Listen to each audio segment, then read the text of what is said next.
বাংলাদেশ না ইন্ডিয়া, কোন দেশের মানুষরা বেশি সুখী? কোন দেশে থাকলে আপনি সুখের জীবনযাপন করতে পারবেন? ধরে নিন আপনার কাছে দুই দেশের থাকারই অপশন রয়েছে। 2026 সালে দাঁড়িয়ে আপনার ক্যারিয়ার, পরিবার এবং ভবিষ্যৎ নিয়ে এমন একটা দেশে সেটেল হতে চান যেখানে আপনার পরিশ্রমের সঠিক মূল্য মিলবে। তাহলে আপনি কোনটাকে বেছে নেবেন? এক, আমাদের দেশ বাংলাদেশ, আর দ্বিতীয়টা হচ্ছে আমাদের প্রতিবেশী দেশ ভারত। আজকে আমি আপনাদেরকে উত্তর দেব কোন দেশে থাকাটা সব থেকে ভালো হবে। একসময় বলা হতো বাংলাদেশের জিডিপি যে গ্রোথ আছে সেটা কিন্তু ভারতকে ছাড়িয়ে যাচ্ছে।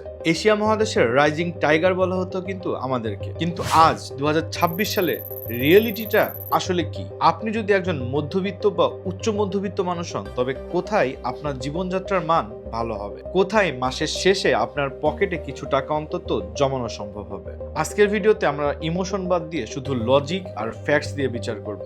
আমরা কথা বলবো 5টি ইম্পর্টেন্ট বিষয় নিয়ে: অর্থনীতি ও ইনফ্লেশন, জীবনযাত্রার ব্যয়, জব মার্কেট, হেলথ কেয়ার এবং ইনফ্রাস্ট্রাকচার। ভিডিওটি শেষ পর্যন্ত দেখলে আপনি নিজেই বিচার বিবেচনা করতে পারবেন কোন দেশে থাকা আপনার জন্য বেটার। তো চলুন শুরু করা যাক। আসসালামু আলাইকুম এক্সক্লুসিভ ভিউয়ার্স। প্রথমে চলুন কথা বলি অর্থনীতি নিয়ে, কারণ দিন শেষে পকেটে টাকা না থাকলে সব স্বপ্নেই ফিকে হয়ে যায়।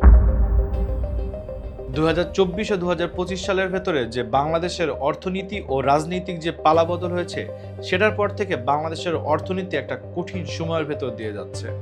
সদ্য প্রকাশিত এপ্রিল 2026-এ ওয়ার্ল্ড ব্যাংক এবং জাতিসংঘের রিপোর্ট অনুযায়ী দক্ষিণ এশিয়ার সবচেয়ে ভয়াবহ ইনফ্লেশন এবং মূল্যস্ফীতি এখন বাংলাদেশে। আপনি কি জানেন 2026 সালেও আমাদের ইনফ্লেশন রেট কত? ইনফ্লেশন রেট প্রায় 8.7% থেকে 8.9%। এর মানে হচ্ছে 1 থেকে 2 বছর আগে 10,000 টাকা আপনি যে পরিমাণ বাজার করতেন, সেই বাজার যদি আপনি এখন করতে যান তাহলে আপনাকে মোটামুটি 15,000 টাকা খরচ করতে হবে। চাল, ডাল, ডিম, সবজি, মুরগি সবকিছুর দাম কিন্তু এখন আকাশ ছোঁয়া। অন্যদিকে আপনি যদি আমাদের প্রতিবেশী দেশ ভারতের দিকে তাকান, তাদের অর্থনীতি এখন বিশ্বের 3য় বৃহত্তম অর্থনীতি হওয়ার পথে।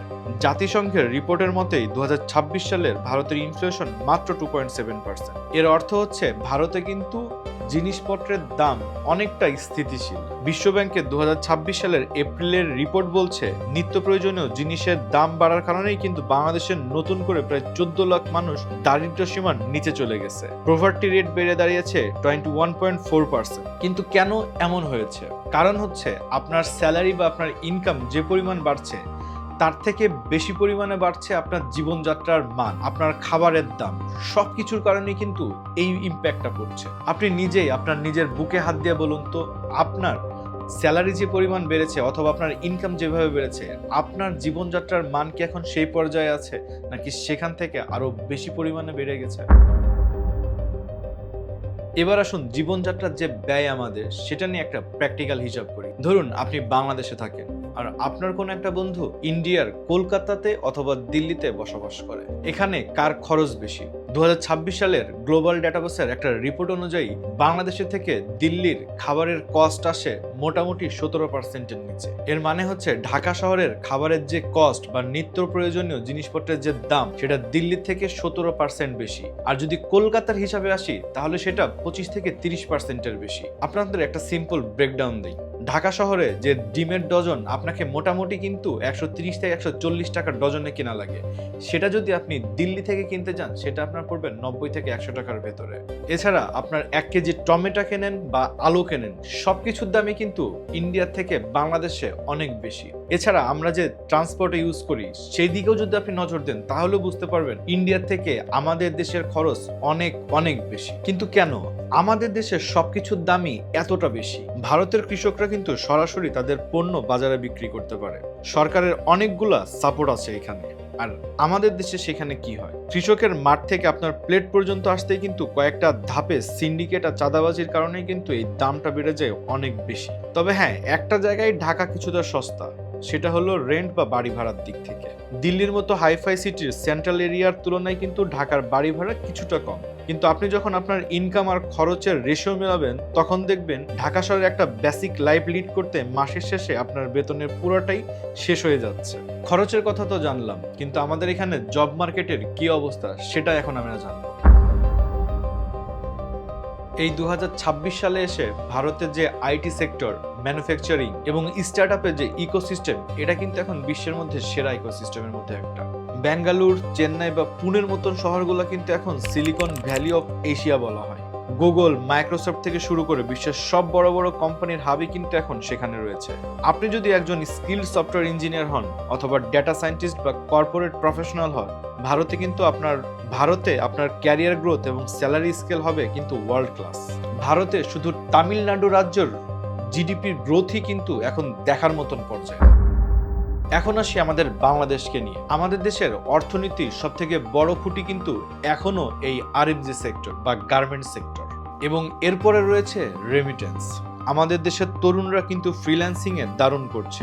আইটি সেক্টরও কিন্তু ধীরে ধীরে বড় হচ্ছে, কিন্তু কর্পোরেট জবের ক্ষেত্রে দেশে স্কিলড মানুষের তুলনায় ভালো বেতনের চাকরির সুযোগ কিন্তু এখন অনেক কম। ব্যাংকিং সেক্টরেও কিন্তু নন পারফর্মিং লোন বা খেলাপি ঋণের কারণে একটা বড় চাপ রয়েছে। আপনি কি কখনো খেয়াল করেছেন আমাদের দেশের হাজার হাজার মেধাবী শিক্ষার্থীরা কেন গ্রাজুয়েশনের পরপরই ইউরোপ বা নর্থ আমেরিকা স্কলারশিপ নিয়ে চলে যাচ্ছে? কারণ কিন্তু একটাই, ব্রেন ড্রেইন। দেশের মেধার যে সঠিক মূল্যায়ন এবং কাজের যে পরিবেশের অভাব, এই কারণেই কিন্তু তারা অন্য দেশে পাড়ি জমাচ্ছে। ভারতও কিন্তু ব্রেন ড্রেইন হয়, কিন্তু এখন অনেক প্রবাসী ভারতীয়রাই দেশে ফিরে এসে স্টার্ট আপ বিল্ড করছে। এই রিভার্স ব্রেন ড্রেইনটাই বাংলাদেশে যে কবে শুরু হবে সেটাই এখন সবথেকে বড় প্রশ্ন। বাংলাদেশে বেকারত্ব সমস্যা নিয়ে এবং এডুকেশন সিস্টেম নিয়ে আমার কিন্তু আলাদা আলাদা ভিডিও রয়েছে, যেখানে আমি কিভাবে বেকারত্ব সমস্যার সমাধান করা যায় এটা নিয়ে আমি ডিটেলস আলোচনা করেছি। আপনারা চাইলে আমার আই বাটন এবং ডেসক্রিপশন বক্সে দেওয়া লিঙ্কে ক্লিক করে এই ভিডিওগুলো দেখে আসতে পারেন। আপনার কি মনে হয়, আপনি যদি ভারত বা বাংলাদেশের মধ্যে দুই দেশেই সুযোগ পান, আপনি কোন দেশে আপনার ক্যারিয়ার গড়বেন? কমেন্ট করে আপনার মূল্যবান মতামতটি জানাতে অবশ্যই ভুলবেন না। ভিডিওটা যদি ভালো লাগে আপনার বন্ধুদের সাথে শেয়ার করবেন এবং আমার চ্যানেলটাকে সাবস্ক্রাইব করে বেল আইকনটিতে প্রেস করে রাখবেন। দেখা হচ্ছে পরবর্তী ভিডিওতে। আসসালামু আলাইকুম এক্সক্লুসিভ ভিউয়ার্স।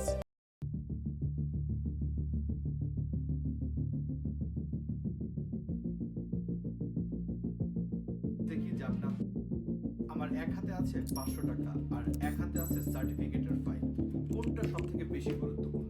এই টেস্টটা শুধুমাত্র কি 5% মানুষের, যাদের টাকা আছে অথবা মামা আছে অথবা তাদের পলিটিক্যাল পাওয়ার আছে?